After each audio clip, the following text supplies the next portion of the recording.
Well, here we are. Welcome to the Magic Hour. Joining you as your co-hosts, my name's Paul Bevan. I'm CEO and founder of Magic Valley.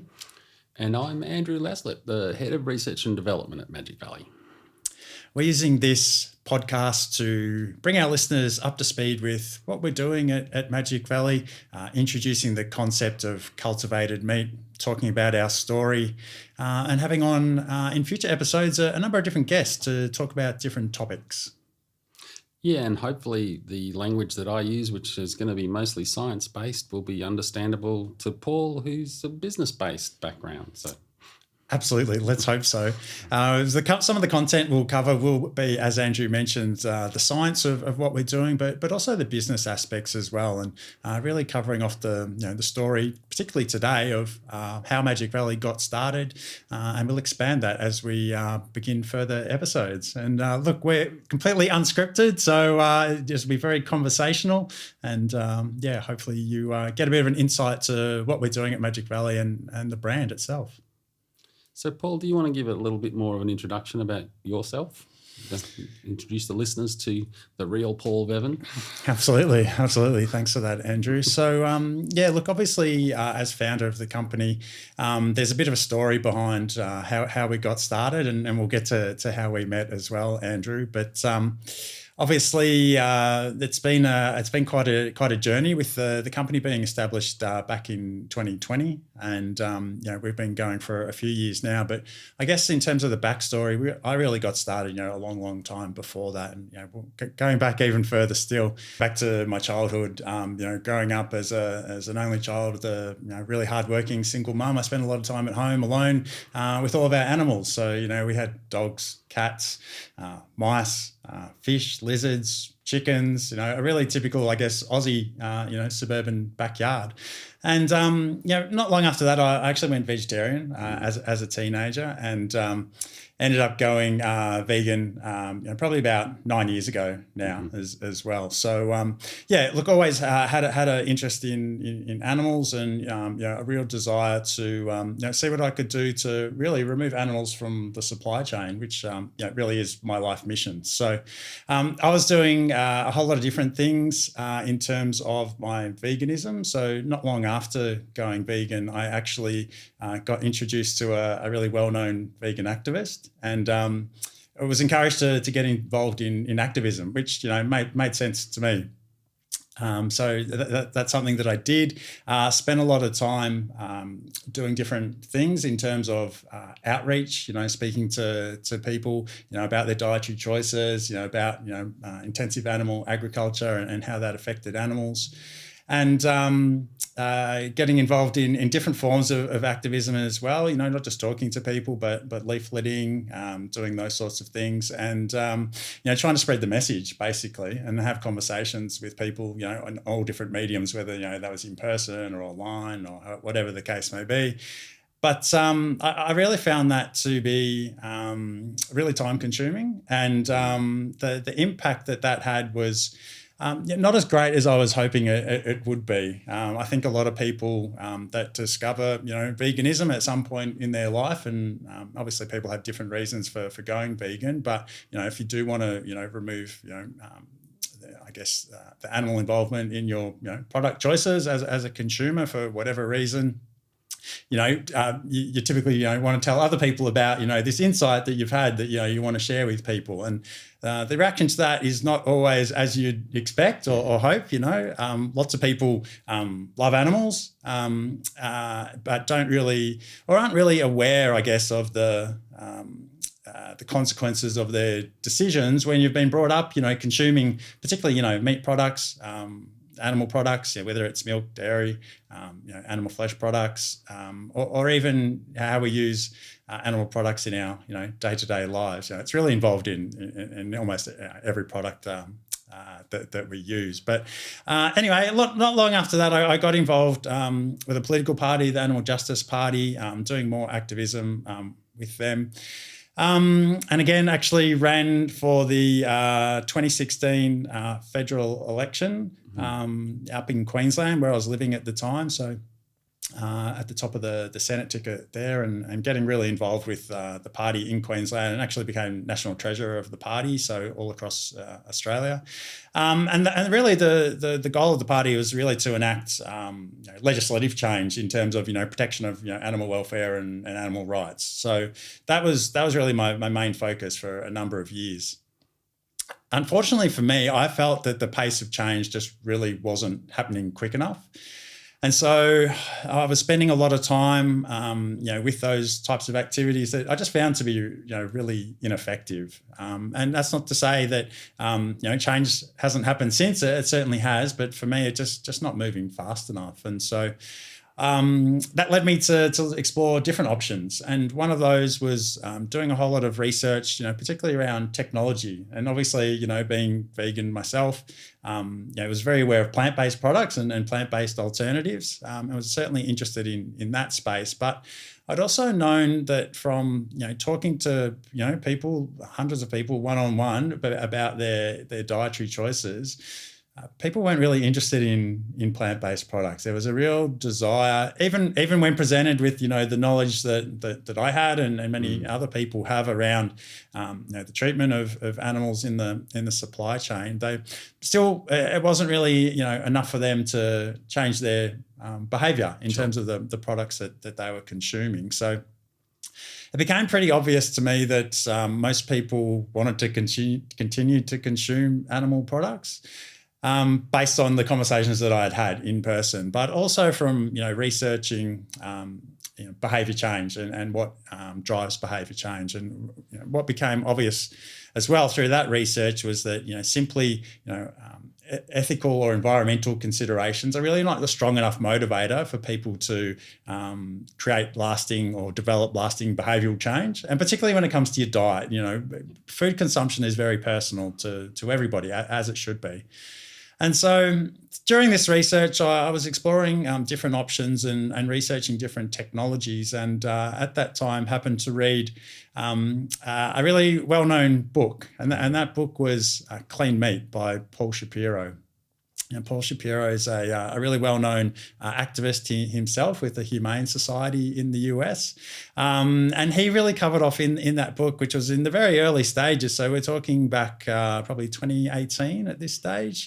His experience with different alternative protein products, and particularly cultivated meat products, or as it was referred to then, clean meat products, hence the title of the book. But one of the really,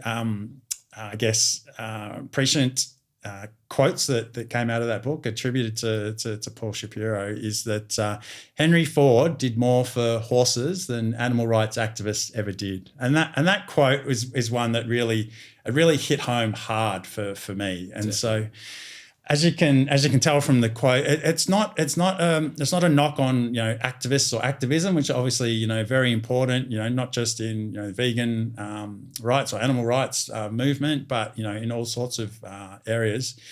Human rights obviously is a major one. So it's not just an outright knock on activism, but in terms of having impact and effectiveness, going from the horse and cart to an automobile has had a much bigger impact than activism has ever had in the lives of horses in this example. And what it's really saying is that technology just has an undeniably massive impact on how we live our lives. And take to today for example, we're walking around with smartphones, with computers in our pockets.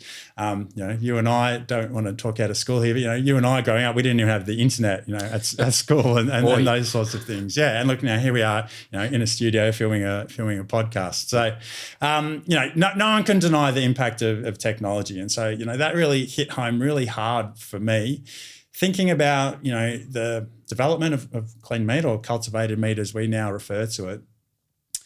If we could create a product that tastes identical to real meat, which obviously plant-based meat substitutes or any other substitute products can't replicate that because they're not meat.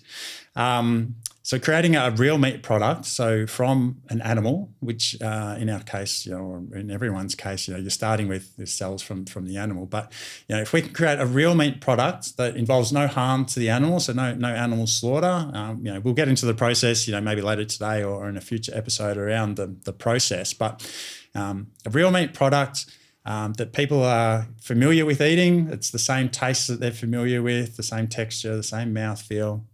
If we could create that product or recreate that product without any animal slaughter, we had the ability to alter the nutritional profile, because if we're doing that, in a controlled environment, in a lab, for example, where we can add certain nutrients that we want to add. So it might be, additional protein content, omega-3s, vitamins, minerals, etc. And we can remove some of the less desirable nutritional profile, nutritional aspects of the product, such as saturated fats and other things.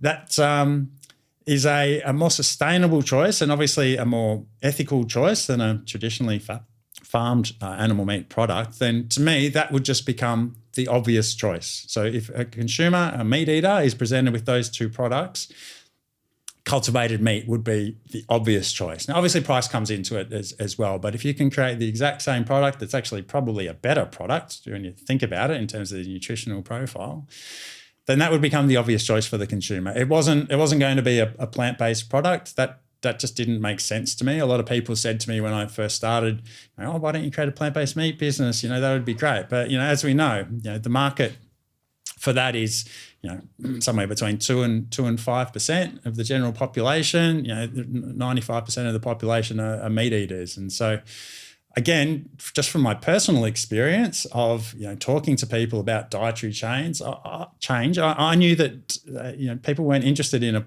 plant-based product. They weren't interested in a slightly better tasting plant-based product. People wanted to eat meat.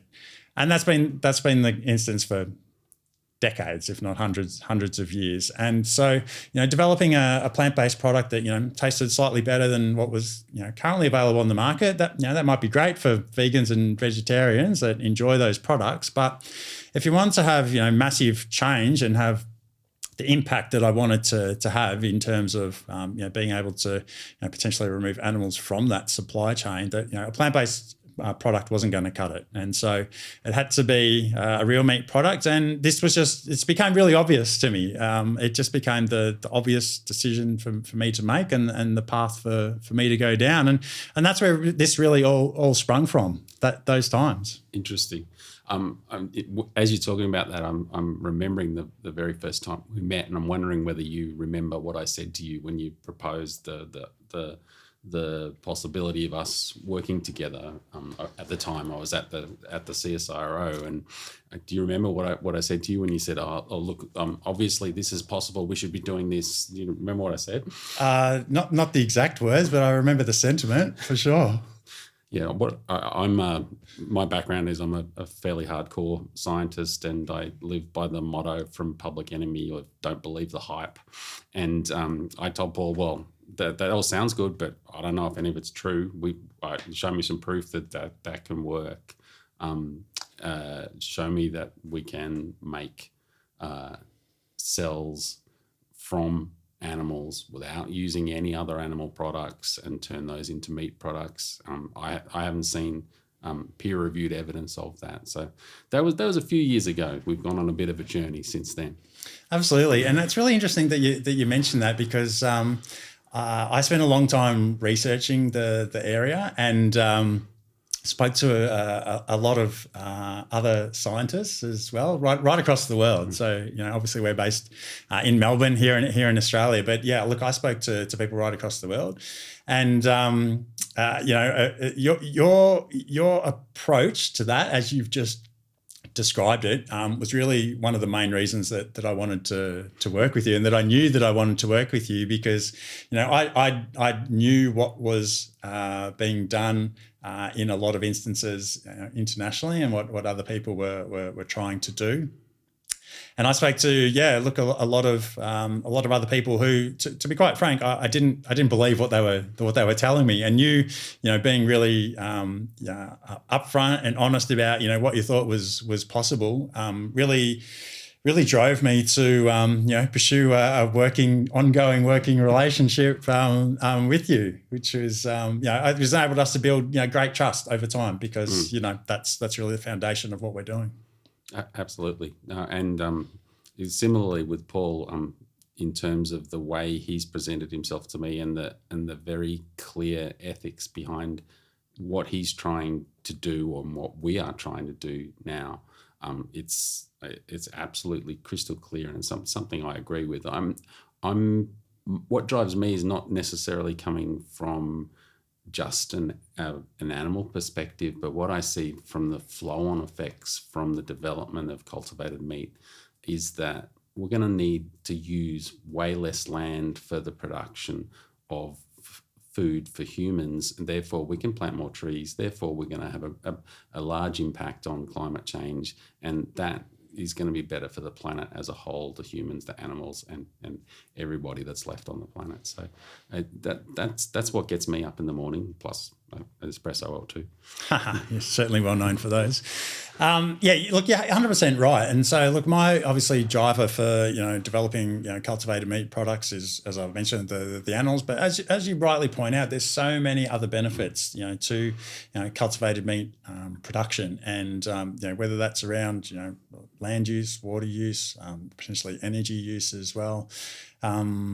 Food safety, food security. I know in terms of your background, we've spoken a lot about antimicrobial resistance and those sorts of things. But look, the benefits to cultivated meat are so wide and varied, which is really funny to think about now, because if you just reflect on our initial conversation, and if you think back 4 years ago, people were telling me that basically I was crazy. Like, this wasn't going to happen. It's not a thing. No one's going to want to eat cultivated meat. And again, you should just start a plant-based business, et cetera, et cetera. But I haven't heard from those people in quite a while, actually.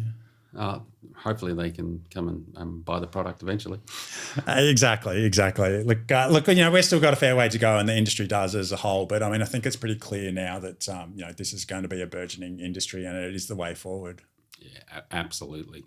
So, do you want to talk about where Magic Valley started, where the name come from, the specific? You talked a lot about the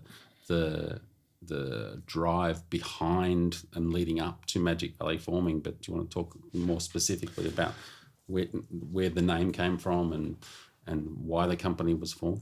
Yeah, sure. So, there's not some famous origin story with the name. It's actually quite practical, really. I was looking for, obviously, a name that would hold strong branding and a strong branding position. I know a lot of scientists don't like the word magic. I think that turned probably you and a lot of people off. But we're talking about a food product here, and I basically came up with quite a few different names that I thought would be potentials. I'm just trying to think of some of the other ones that I had at the time, but none of them are springing to memory at the moment. But there were some pretty out there ones. But anyway, look, I basically I haven't really spoken a lot about my background in terms of the other businesses that I've been involved in, but one of them involved quite a lot of online marketing and digital marketing, and that I knew a lot about A/B testing and those sorts of things. So look, I basically set up some online ads, some Facebook ads, testing out a whole lot of different images and brand names to see and targeted those at meat eating consumers to see what was the most clicked, basically. With different landing pages for the different brands and all that sort of thing. And Magic Valley was by far the winner. So I set up ads. Here's our new burger. All the benefits and that sort of thing, and just different brand names. And Magic Valley was by far the preferred choice. So look, it's not as mystical or there's not such a fantastic story behind it. It's more of a practical one. So there you hear it, listeners. That's there's a scientific basis to the choosing of Magic Valley. Exactly, science stuck in there somehow. I knew you were going somewhere with that. Like, that's probably a good opportune time. And I've been talking a lot about myself, Andrew. Maybe you want to talk a little bit more about your background and your extensive experience with the technology that we're using, and just a bit more about your experience and interest, as you mentioned, in cultivated meat. Yeah, sure. So I grew up in Melbourne. I'm interested in a lot of sports. I'm interested in science. As most 17, 18-year-olds didn't really know what I wanted to do. My mum was a teacher and my dad was an organic chemist. So I was somewhat nudged into doing a science degree as a way of not cutting off too many options, to have a lot of options. I then got through my science degree and specialised in biochemistry and immunology, did a PhD in reproductive endocrinology, looking at aspects of male fertility, and then had an opportunity around the year 2000 to change careers to work on a really new area of science called pluripotent cell biology. So pluripotent just means able to turn into anything. So these are stem cells. And what year is that around? So that was 2000. I first met the guy that I went to work with and started working with Professor Martin Perra in 2001, who co-led the team to produce the first human pluripotent stem cell lines that were made in Australia, which were the second in the world. And right. I arrived about a year after they'd done that, and so was one of the first people in the country to be working on that type of technology from about 2001. Amazing. And were you always going to be a scientist, or what were some of the other considerations for you? No, I was always going to be an NBA basketball player. When I was at high school, that I was had my heart set on being paid to play basketball. Didn't quite work out. I was quite tall as a 12-year-old and stayed about that height. So I was pretty good when I was 12, but basically people grew up around me. So thankfully I had something else to fall back on. I mean, that sounds a little bit like my sporting career as well. I was a really big child too, funnily enough. And yeah, you do excel when you've got that physical advantage at a younger age. I think though, Andrew, excuse me, I think you're being a bit modest though about your sporting career. You did actually play high level, both basketball and football, didn't you? I did, but it was a very, very long time ago, and all of the people I played against are now in their 50s, so we're not going to dwell on that too much. But I played basketball and ended up playing a little bit of basketball in the US, and still enjoy and I have 2 teenage children who played a lot of basketball, so still watch a lot of basketball. But so in terms of knowing I was always going to be a scientist, I think I'm always enjoyed solving problems. But what really drives me is, 1, solving problems, but 2, doing something that I think is going to help other people or help the planet, and that's what drives me. I don't like the whole academic side of science where it's somewhat ego driven and it's about what journal you publish your papers in and things like that. I think there's a value in publishing and getting the information out there, but the prestige that's associated with that within academic circles is not necessarily driving specifically to translate into usable products that will help people. So whether that be on the human clinical side or whether that be in terms of a food product. And that's where I really moved in my career. I think about 13, 14 years ago, I had the opportunity to move from a more academic environment to the CSIRO at Australia, the Commonwealth Scientific and Industrial Research Organisation, Australia's premier industry research organisation, and really opened my eyes to more of what could be done in terms of using the technology that we developed and helping companies develop their products and actually creating jobs and making real differences in people's lives. And for a long time, working towards information that could potentially help people have decisions to have other options in terms of treatments for diseases that currently don't have good options for people. But that is really, really expensive and takes a really, really long time to get to fruition. And when the opportunity arose through Paul and Magic Valley to apply my couple of decades of knowledge around how a pluripotent cell, can both make unlimited quantities of itself, so that means football-sized amounts of cells, but also be able to turn into any type of different cell, so the muscle cells required to make meat, or the fat cells or connective tissue cells. It was almost a light bulb moment to say, well, hold on, this can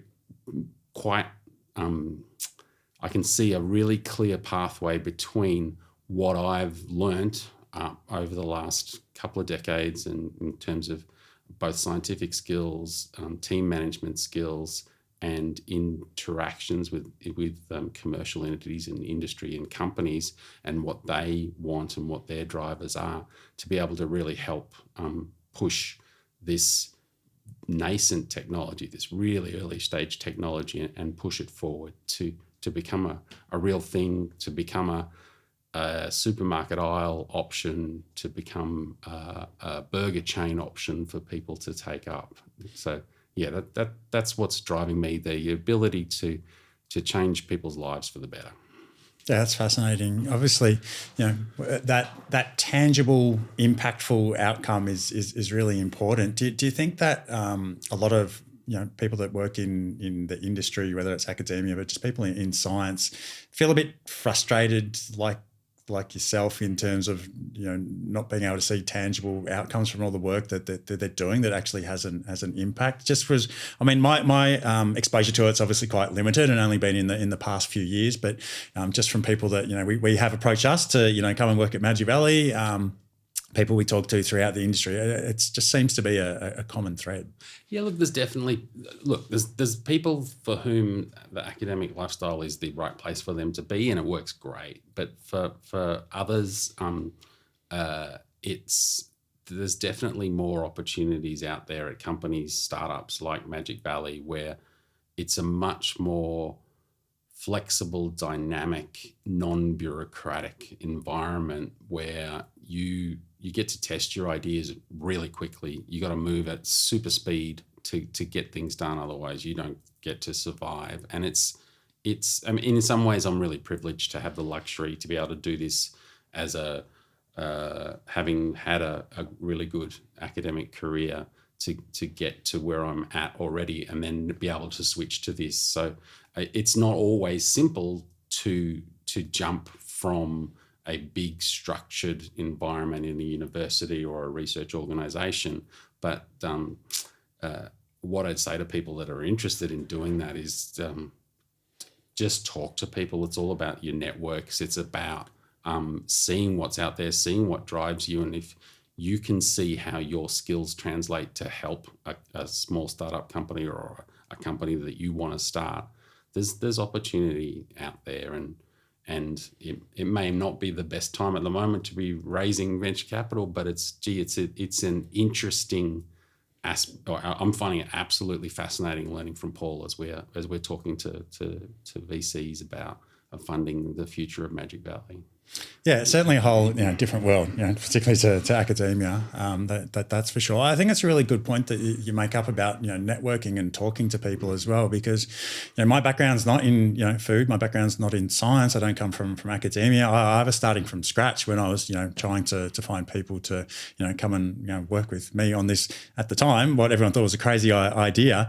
You didn't think it was as crazy, which was good, but I didn't tell you. Yeah, right. Thanks.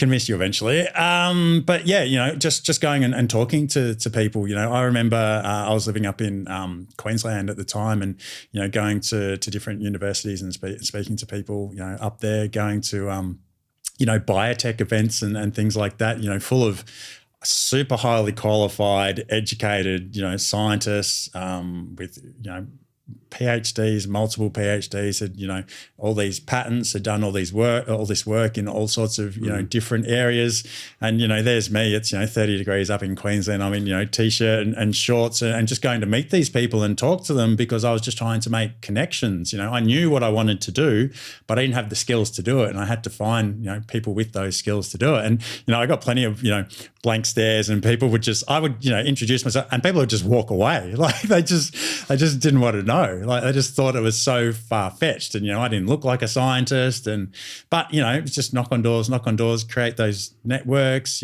Some people, I don't know whether they, found me humorous or took pity on me or whatever, but would help me connect with other people, and it really just expanded from there. So I think it's the same thing as well. If you're looking to, leave, academia or what you're currently doing, it is really about your networks. And what I would say is don't be afraid to look silly.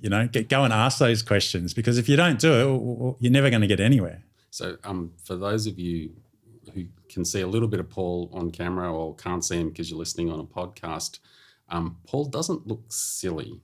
Paul's a big guy that did a lot of mixed martial arts, and he's got some great tattoos. The very first time I met him, it was I think it was a 40-degree day in Melbourne, and we met in St Kilda at a vegan milk bar, and I was like, whoa, he doesn't look quite the same as he did down Zoom. Who is this guy? But I like to think I've got a pretty good bullshit detector. And what I really liked about Paul was that it didn't go off at all. He is absolutely clear in his communication, doesn't tell you things that aren't true, and sticks to his word. So anyway.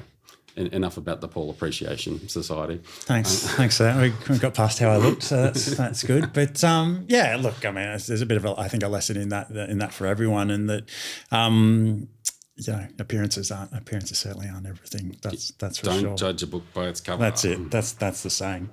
Interesting to know that. Okay, well that's good. Now that I guess we touched on a little bit about what you mentioned about stem cells and that sort of thing. Maybe we should talk a little bit around Magic Valley. The progress that we've made. Where we started, the progress that we've made, where we're up to, and what's coming up. So I guess going back to those early days when I first approached you. I think it was the end of 2019. It seems like a long time ago now, but pretty sure that's when it was. Right before we really went into lockdowns and COVID and all that sort of thing. We'd just started working together before then. But the original idea obviously was as many of you might have seen or know of or heard of Lucy the Lamb. But the original idea was for us to create cultivated meat products and to create a cultivated lamb product, which we worked on initially. And there's a lot of technicalities or technical processes, I guess, involved in that. I mean, obviously we thrashed out I actually think we worked on a strategy first, actually, around bringing a product to market. Yeah, that was the first thing that we actually worked on, and then we got into the actual process of cultivating some cells, taking a skin scraping from Lucy the Lamb, who I can assure everyone is still alive and well. We get that question a lot. Another question we get is, does Lucy live in the lab, is another question. She does not live in the lab. I can also assure everyone of that. She does live out on a farm in her paddock with her flock.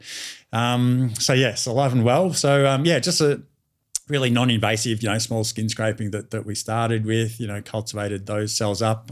Here I am talking about the science, but you're the expert. But took that initial scraping, and we cultivated those cells, and we did it all, FBS, animal product free, in terms of the cultivation. And I think that was. Am I correct in saying that was the first time that's ever been done? Yeah, absolutely. Yeah. And so to translate what Paul said into science-ese, those experiments were to see and to convince me that it was possible to take cells from a small scraping, less than a fingerprint-sized scraping from a newborn lamb, and grow those cells in a dish, in an incubator, in a laboratory, without the use of any other animal products. And it's not a normal thing that gets done even in research, let alone in the production of food. People use old methods that require the use of a thing called FBS, that is a fetal bovine serum, which comes from pregnant cows. So we were able to do that, and that's what really gave me the first hint that this could quite likely be a very possible way to move forward in terms of making different species, not just Lucy the lamb, of stem cells that we could then turn into meat products.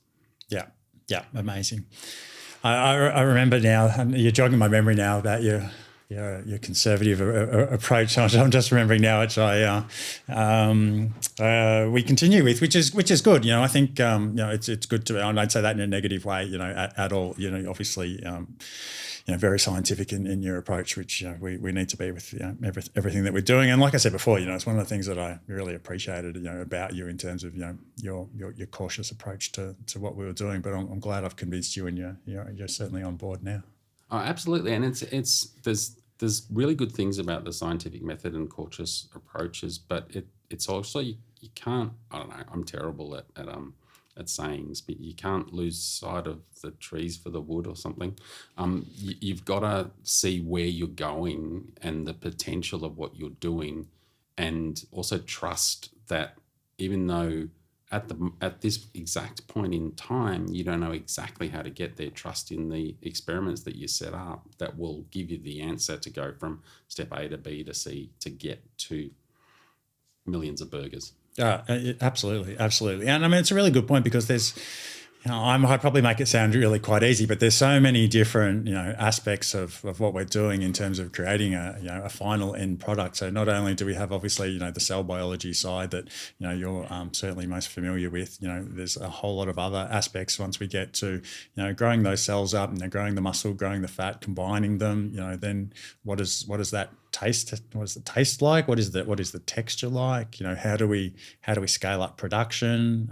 There's a whole lot of bioprocessing, engineering type challenges, as well as the tissue engineering side of things. And then you get to the actual food, the food aspect. So we were talking earlier today about the regulatory aspects, the profile of the product, all the safety testing, that needs to go into what we're doing. But we could talk about all. There's a lot of challenges. We like to call them challenges. There's certainly a lot of challenges, with the process. I like to call them future podcast episodes. Future podcast episodes, yeah, fantastic. Where we just celebrate wins. There's no losses. There's certainly challenges. And look, just going back to trying to get started. We had Magic Valley had a lot of challenges in just getting started. Like getting this company off the ground. Funding's one of them, but the other major one is access to facilities, lab space, which I've heard other companies in Australia talk about as well. It's really difficult to get for want of a better term, biotech company started, because there's just not the access to facilities and equipment that it's not like going and hiring an office or a warehouse or a podcast studio. Like, the lab spaces are really, really thin on the ground, and it's not surprising to me. Australia's a very, very innovative country, but and innovative people. But having access to that infrastructure is crucial to be able to enable that. Obviously, a lot of that's contained within universities and university settings, academic settings, and it's really difficult to. Certainly can't get simple access to that, and it's really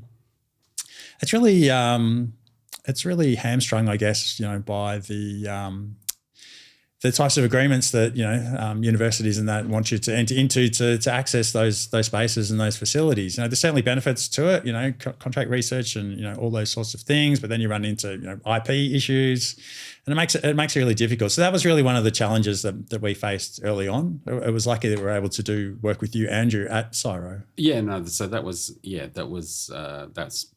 the first commercial relationship we had. Was doing my team at CSIRO doing contract research for Magic Valley. Yeah. And that went really, really well. And wow, I don't know if I tell this story to people, so I might as well tell it on the podcast. Paul had wanted me to come and work with him for a while, and I think my answer was, you can't afford me, and you have nowhere for me to work. And then in early 2022, Paul came to me and said, hey, shout out to Andrew and Sam at CoLabs. I've got some lab space at a place called CoLabs in Brunswick, which just happens to be just around the corner from where you live, and we're looking at some office space just near there as well. Are you interested? And everything really fell into place, and it's been the best career move I've made. Well, that's good to hear. I'm glad you made that sound so simple, that 3-year gap. But certainly a roller coaster ride in between there. Where we tried to do different things. Tried to access different facilities. Tried working with a number of different people as well. We should mention the team probably too. Also, it's pretty remiss of us not to mention everyone else involved. It's not just you and I.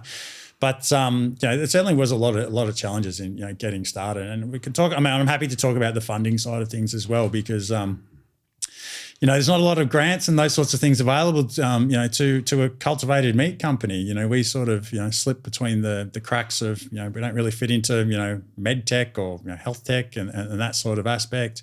On the ag tech side of things, it's a little bit difficult to gain traction there as well. And whether there's acceptance there, from the traditional, animal agriculture industry in terms of, grants and support and those sorts of things. Well, at least a few years ago it was. I think maybe that's changing a little bit now. There's a bit more recognition of where we are, but there's certainly no pathway for creating a cultivated meat company. We're doing everything for the first time.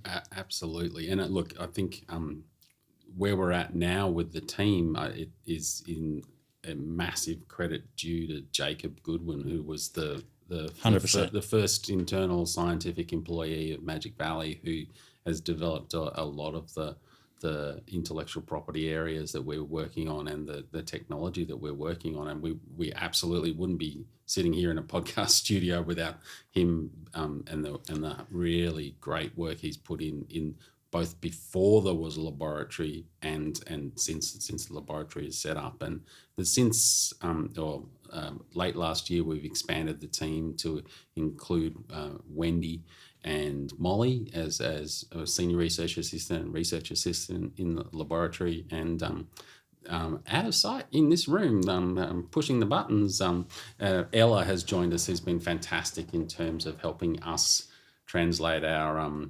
science and business speak to the real world speak, and getting communications out there. So thanks, Ella. Absolutely, yeah. Look, we're really lucky to have a phenomenal team in terms of background, skill set, and also I would like to think the culture that we've built as well, and in terms of the mission, in terms of what we're trying to achieve. It's certainly very humbling to be the dumbest person in the room all the time, which is what I am. So it's definitely something to get used to, but. That's how you grow, that's how you grow. That's how you build anything, whether it's, your own personal skills or a business or, whatever the case may be, surround yourself with people that are smarter than you. That's always been my philosophy. I'm not sure I believe that, Andrew. I'm sure you're the smartest person in a lot of places. But just going back to your point about Jacob, Jacob is our head of innovation and, has been outstanding, in terms of, Jacob and I were working from home, both of us, for a long time before we got into the... During COVID. Yeah, before we got into the lab space. And, I'm glad that you mentioned, the guys at CoLabs. They've got a great facility there that, we've been lucky enough to be able to get a space in. And I think they're, one of only, 2 facilities like that available, certainly in Victoria. And it's a lot of thanks really does have to go out to them, to enable us to do what we're doing. Also, great that you mentioned both Wendy and Molly as well, who are doing some great work in the lab. And if you follow any of our social channels, I'm sure you'll see pictures of both of them, and obviously Jacob and Andrew as well. And probably not as many of Ella, even though she's driving it all the marketing and comms. She likes to sit on the other side of the camera, but certainly keen to get her on there as well. And look. I guess just going back to a point we mentioned earlier, around if you want to move from science and move into a different area or industry or get into a startup or start your own startup. Just being really proactive is really key. And I won't go into the details, but just being when we get approached by a lot of people to come and work with us, and people will just send their resume and, they just see this, shiny new industry that, they want to move into. But as a business owner, I think this is one piece of advice I'd give to anyone.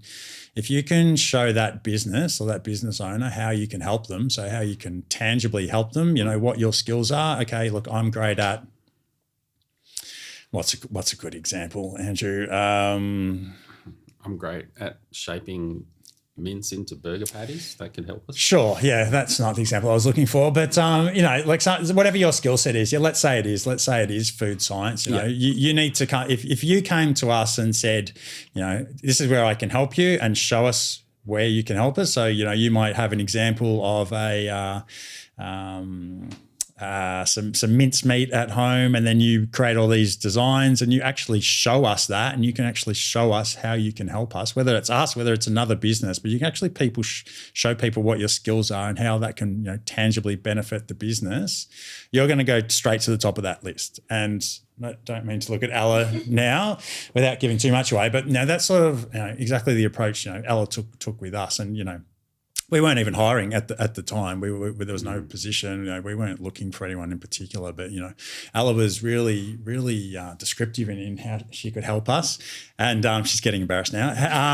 How she could help us, with a lot of different aspects of the business that, quite frankly, we don't have the skills in and don't have the strength in. And if she had just written us an email saying, "Oh, I can help you with this," I probably wouldn't have paid that much attention. But because she was able to show us with examples of what she could do and how that could benefit the business, super impressive. And I'd give that advice to anyone looking to work in any business, small business, large business. If you can show people, it goes a very, very long way to enhancing your chances of making that transition. Absolutely. And I think now seems like a really good time to shout out our Instagram at Magic Valley 2020 and our website at www.magicvalley.com.au. And we also have Twitter and Facebook and YouTube. This podcast will obviously be going up as well. Yeah, LinkedIn. Yep. Well, LinkedIn. Yep. Definitely give us a follow on LinkedIn. Certainly. Please. Any likes, follows, comments, all help us. I forgot one, didn't I? TikTok. Oh, I forgot TikTok. The most important, the one where Paul dances every week. That's not true. Do not listen to this man. Only listen to him when he talks about science. That is incorrect. All right. Well, that's probably a good place to wrap up today, Andrew. I know in future episodes we're going to touch on a bit more of the science and what goes into what we're doing, and I know we're going to talk a little bit more about future plans for the business as well, which we can touch on then. Yeah, that's a good idea. Yep. Yeah. Let's talk about that in the next episode. And look, just thanks everyone for listening so far. Hope you got a little bit out of that first episode. We'll be recording a number of these podcasts going forward. As I mentioned earlier, we'll be keen to get some guests on as well to talk about different topics, experts in the area. Really to give you, an insight, not just into, what we're doing, here at Magic Valley, but, also in the wider cultivated meat space, in the food tech space, in the business space. They're all different areas that, we're certainly happy to reach out into. And, thanks for listening to the Magic Hour.